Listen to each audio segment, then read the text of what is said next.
Hi, this is Stephen with a short video on calculating break-evens.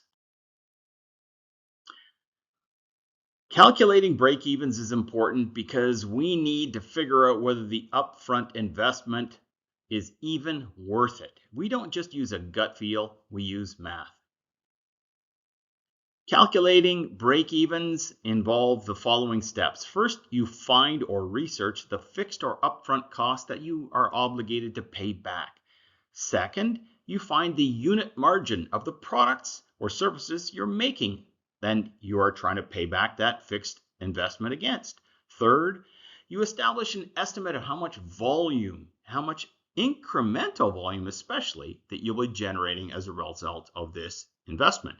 And finally, you divide the dollar fixed cost by the unit variable margin, and what you get is a volume in units that you need to pay back that initial hefty upfront investment. Now, if you think about a piece of production equipment, for example, that would cost $3.6 million, and let's say it allows you to make some form of product that you would sell at $60 a unit, right? And your cost is $28, that means you're making $32 per jacket or piece of apparel. Take the 3.6 million, divide it by $32, and you get 112,000 units as your break even. Now, think about how relevant that might be to whether you enter a new category or segment that requires that production equipment, or even whether it is important to buy that plant and equipment, or perhaps use a co-packer. And finally, even a geographic expansion. Break-evens are important in all of those situations. That was a rather simple break even by marketing and business standards. One fixed cost divided by one unit variable margin. Often they're more complicated than that. Sometimes you have multiple products you're making, each of which will be at a different unit margin, and that complicates things. But a more common decision for a marketing professional to be aware of is whether to build or borrow. In other words, do we create an entire brand from scratch to invest in that brand awareness building, credibility, distribution relationships, or do we license a brand that's already credible or compelling to the target market we're trying to go after, and perhaps already has powerful relations with channel partners?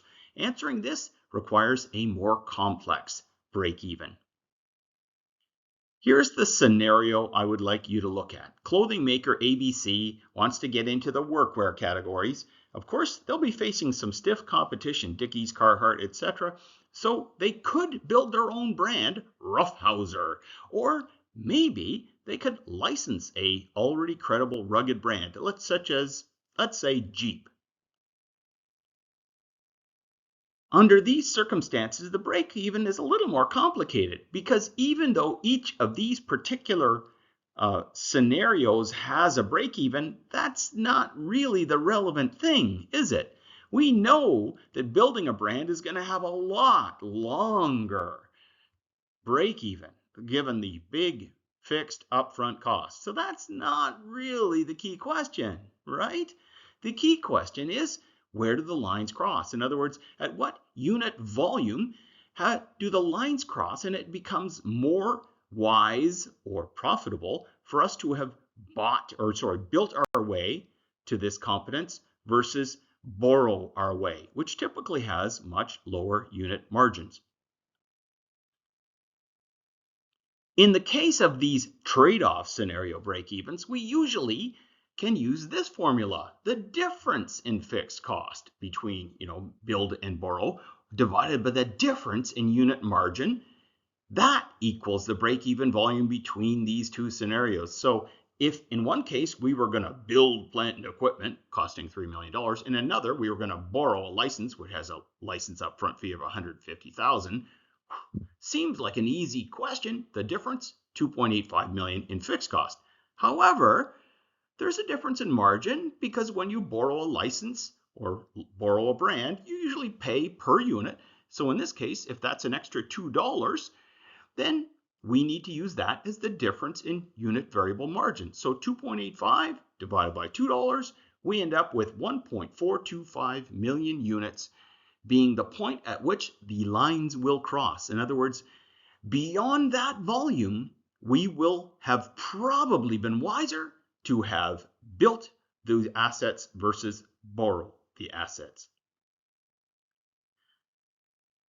And if you don't believe me, we could check a couple scenarios. We could try a scenario at just under our break-even volume of 1.4 million, or our break-even was 1.425. So let's try one that's just shy of that, 1.4 million.